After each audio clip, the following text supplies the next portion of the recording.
విఘ్నేశ్వర షణ్ముఖ పార్వతీ సమేత పరమేశ్వరాయ మహా. Ramadevi astro and vastu channel వీక్షిస్తున్న ప్రేక్షకులకు స్వాగతం. మార్చి 29వ తేదీన శనిగ్రహ స్థాన మార్పుతో రాజయోగం పట్టబోయే రాశులు ఏంటో చూద్దాం. అందరికీ ఒక అనుమానం వస్తుంది, శని అంటే కష్టం పెట్టేవాడు కదా, శని ఇబ్బందులు పాలు చేస్తాడు కదా, శని రాజయోగాన్ని కూడా ఇస్తాడా అని. ఇస్తాడు. మనకి కష్టాలే కాదు, సుఖాలు రావాలన్నా, ఎవరికైనా వివాహం జరగాలన్నా, ఉద్యోగం రావాలన్నా, లేకపోతే సంతానం కలగాలన్నా, ఒక గృహ నిర్మాణం చేయాలన్నా కూడా అది శనే ఇవ్వాలి. శని అంటే కర్మకారకుడు. చెడ్డ కర్మకే కాదు ఆయన ఫలితాలు ఇచ్చేది, మంచి కర్మలకు కూడా ఆయన ఫలితాలు ఇస్తాడు.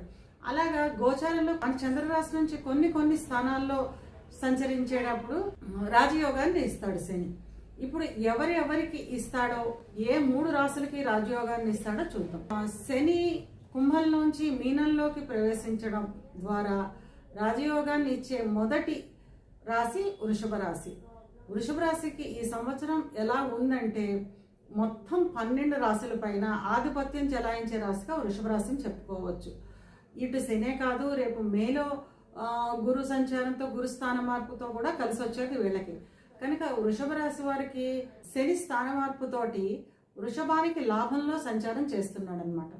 మనం మామూలుగా రోజు సంకల్పంలో, మనం ఎవరైనా పూజలో సంకల్పం చెప్పుకునే అలవాటు ఉన్న వాళ్ళు ఎవరైనా చెప్పుకుంటూ ఉంటాం, అన్ని గ్రహాలు లాభస్థానంలో సంచరిస్తున్న ఫలితం రావాలి అని చెప్పి మనందరం కూడా సంకల్పంలో చెప్పుకుంటాం.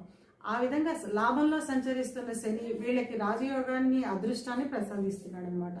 వీళ్ళకి ఎలాంటి ఫలితాలు ఉంటాయి అంటే, ఎప్పటి నుంచో సంతానం గురించి ఎదురు చూసే వాళ్ళకి సంతానం కలుగుతుంది. సంతానం విద్య లేదా ఉద్యోగంలో స్థిరపడాలి, వివాహం కలగాలి అనుకునే వాళ్ళకి సంతానానికి వివాహం కలగడం, సంతానానికి ఉద్యోగం రావడం, ఇలాగ సంతానానికి సంబంధించిన ఉన్నతి బాగుంటుంది. గృహ నిర్మాణం ఎవరు చేపట్టాలనుకున్నారో వాళ్ళ గృహ నిర్మాణాన్ని చేపడతారు. విపరీతమైన ధన ఆదాయం ఉంటుంది. చేస్తున్న ఉద్యోగంలో అయితేనే, వృత్తిలో అయితేనే రావలసిన ధన ఆదాయం ఆగిపోయి ఉంటుంది. అవన్నీ ఈ శని మీనరాశిలో సంచరిస్తున్న కాలంలో వచ్చేసే అవకాశం ఉంటుంది.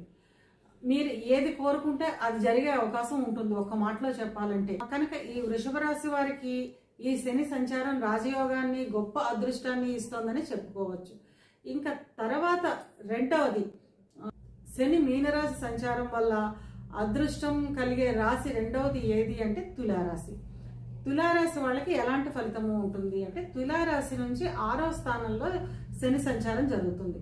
ఈ తులారాశి వాళ్ళు ఖర్చులు మా కంట్రోల్లో లేవు, ఖర్చు అయిపోతుంది అని ఎవరైతే ఫీల్ అవుతున్నారో వీళ్ళందరికీ ఖర్చులు కంట్రోల్లోకి వస్తాయి ముందర.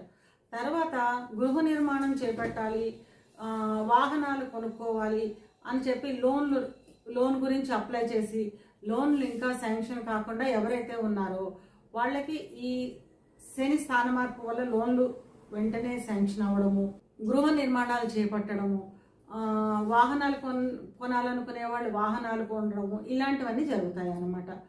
అనారోగ్యం చిన్న అనారోగ్యాలతో ఎవరైతే ఇబ్బంది పడుతున్నారో ఆ అనారోగ్యాలు అదుపులోకి వస్తాయి.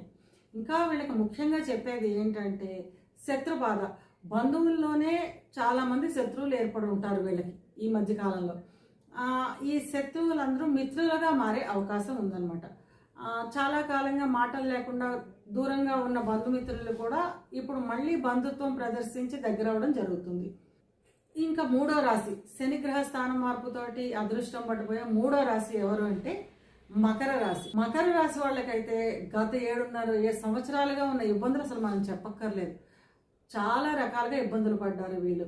అయిన వాళ్ళ దగ్గరే మోసపోవడం. అంటే ఇప్పుడు ఉద్యోగస్తులకు వాళ్ళ కింద ఉద్యోగస్తులు, లేకపోతే వాళ్ళ తోటి ఉద్యోగస్తుల దగ్గరే మోసపోవడం, వ్యాపారస్తులకైతే కింద ఉద్యోగస్తుల దగ్గరే మోసపోవడం, బంధుమిత్రుల దగ్గర మోసపోవడం, ధన రూపేణ అనమాట. ధన రూపేణ అనేక విధాలుగా మోసాలు జరుగున్నాయి వీళ్ళకి. ఈ మోసాలన్నిటికీ చెక్ పెట్టే టైం అనమాట ఈ శనిగ్రహ స్థాన మార్పు. ఇవన్నీ మీ కంట్రోల్లోకి వస్తాయి. అంటే ఎవరెవరి వల్ల ఎలాంటి మోసాలు జరుగుతున్నాయి ఇవన్నీ తెలుసుకోగలుగుతారు. తర్వాత మీరు గృహ నిర్మాణం చేపట్టాలనుకుని వాయిదాలు వేసేవాళ్ళు, లేదా కోర్టు కేసులు ఎవరికైతే ఉన్నాయో అవన్నీ కూడా కోర్టు కేసులు మీకు అనుకూలంగా తీర్పు వచ్చేది, మీకు అనుకూలంగా జరిగే అవకాశం ఉంటుంది. మీ మాటకి మర్యాద, విలువ, గౌరవం పెరుగుతుంది. అంటే మీరు ఏం మాట్లాడినా మీ మాటని మర్యాదించే అందరూ ఇంటా బయట కూడా మీ మాటకి విలువ, గౌరవం పెరుగుతుంది. ఇకపోతే సంతానానికి సంబంధించిన ఉన్నతి ఉంటుంది. అంటే సంతానం చదువులో రాణించడము, లేదా ఉద్యోగాల గురించి ప్రయత్నిస్తుంటే ఉద్యోగాలు రావడము, వివాహం చేయాలనుకునే వాళ్ళు సంతానానికి వివాహం చేయడము, ఇలాంటి సంతానానికి సంబంధించిన ఉన్నతి బాగుంటుంది అనమాట. కనుక వృషభం, తుల, మకరం ఈ 3 రాశుల వాళ్ళకి శనిగ్రహ స్థాన మార్పుతోటి రాజయోగం పట్టబోతుంది.